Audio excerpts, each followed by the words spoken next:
Experience the transformative journey of faith with Path of Faith as we navigate the complexities of life and discover the profound truths that unite us all.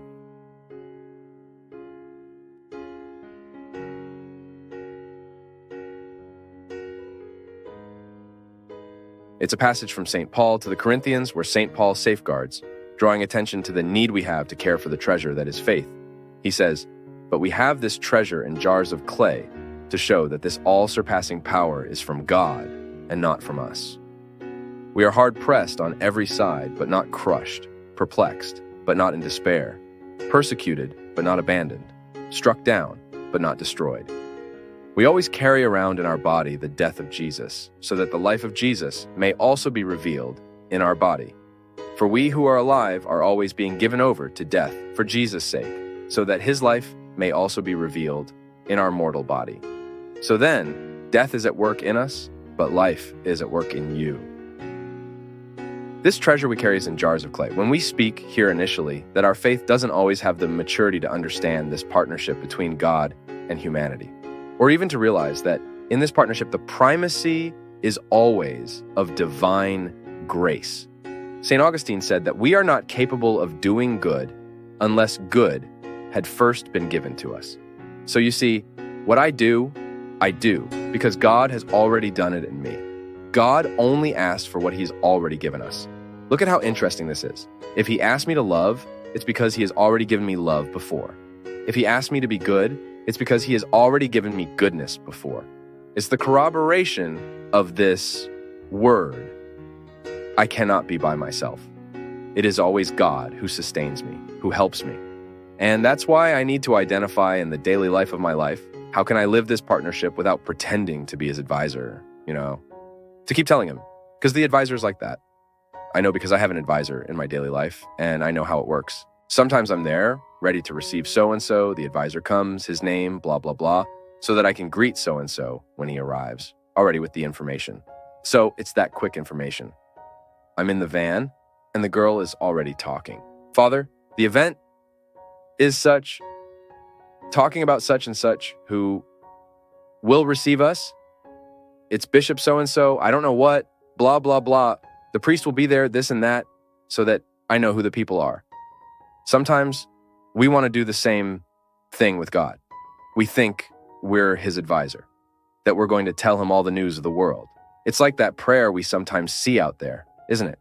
"Oh Lord, look at him, how sad he is. Heal him, Jesus." Isn't that right? As if he were not able to know what needs to be done. As if the wisest one in the story were me. "You see, Lord, she's very upset with life. Come on, Jesus, fix this in her life." Folks, our prayer cannot have that load of arrogance. You know why? Because it doesn't mature us. Lord, we present the person. We present their reality. We believe in your love. We believe in your goodness. That's it. We become more humble in prayer, And then we'll also allow that prayer to clarify within us what we need to do for the miracle to come true. Because it's very convenient, isn't it? To believe in a Nestor God who is always at your disposal, ready to do everything you ask, the way you ask, and in the order you ask. And woe betide him if he doesn't do it the way you ask, when you ask. No, it can't be like that. Our faith has to give us the confidence that he does what really needs to be done, and that sometimes we don't even know. We're so limited that sometimes we think what God needs to do is move this thing from here to there. And we're convinced of that, when in fact, we might be very mistaken. No, God doesn't have to move this thing from here. He just has to drag it over here. And sometimes it takes us a while to realize that what we were asking for wasn't honest. And then God did everything the way we didn't want it. And we realized that it really was the best way to solve that situation. That's why faith should always give us the maturity of silence, of surrender. The other day I was talking about this with a friend of mine who was very upset about a situation she was going through.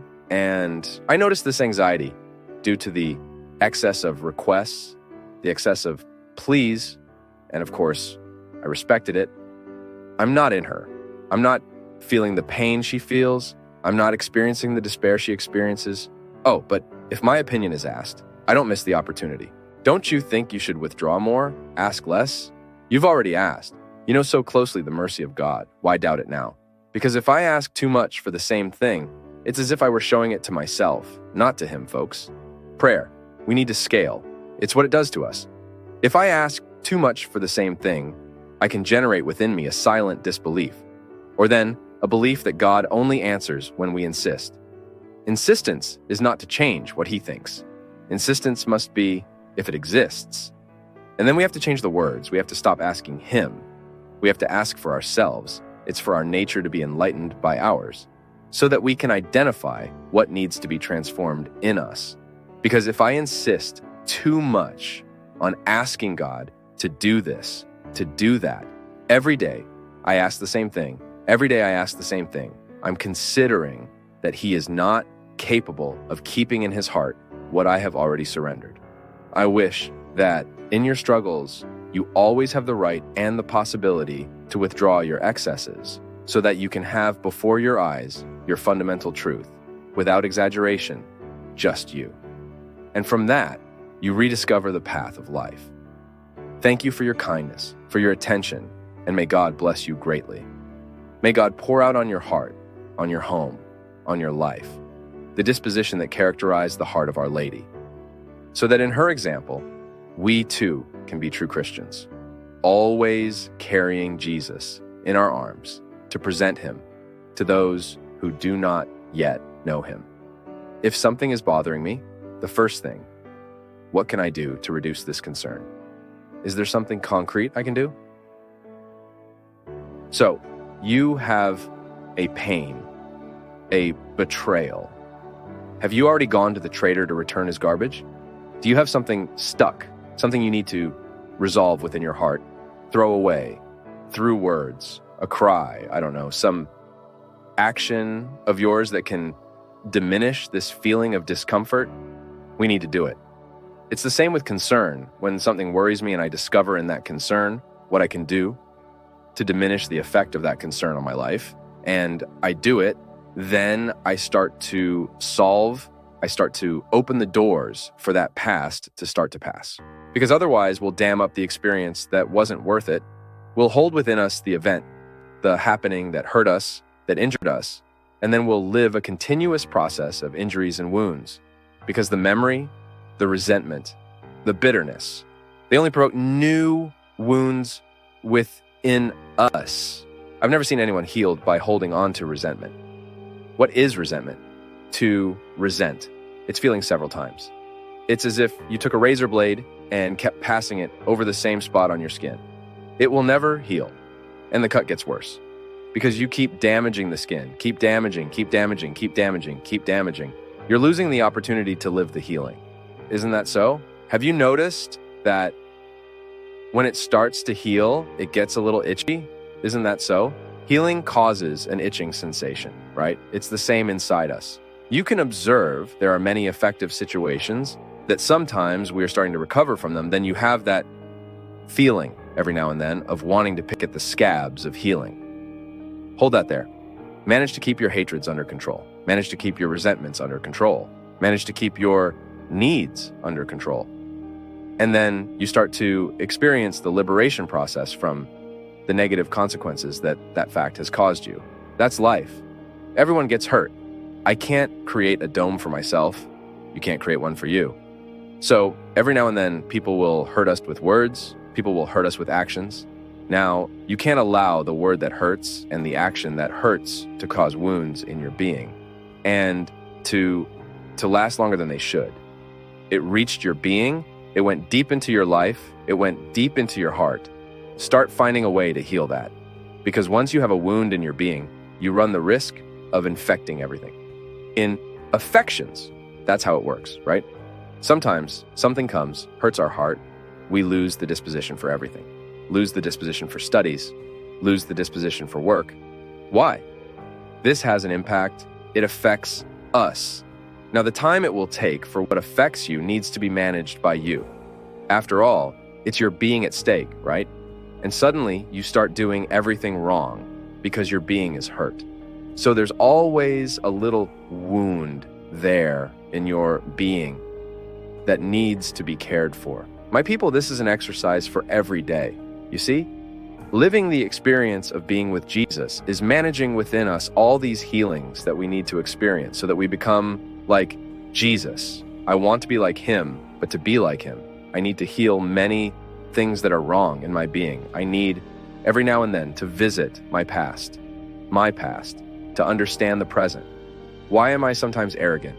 Was there a time in my life when I was humiliated too much? And because I was humiliated too much, I have difficulty managing the moments when someone contests me. No one is by chance. Healing of being happens. When we pray, when I ask God to come and heal my heart, to come and heal my mind, these are expressions we use all the time. But God often heals our heart, heals our mind through our reflection.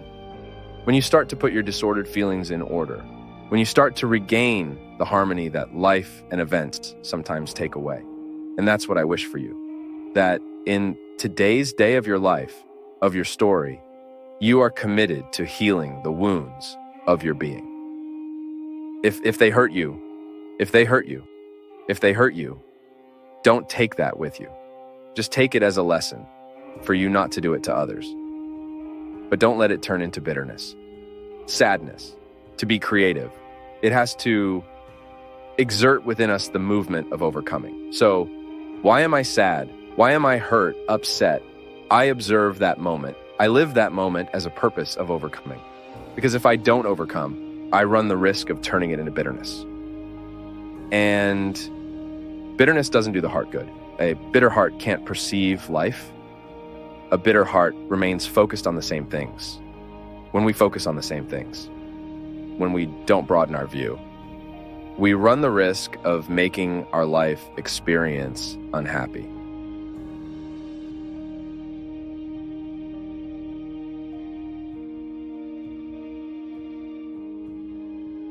It's been a pleasure having you with us on Path of Faith.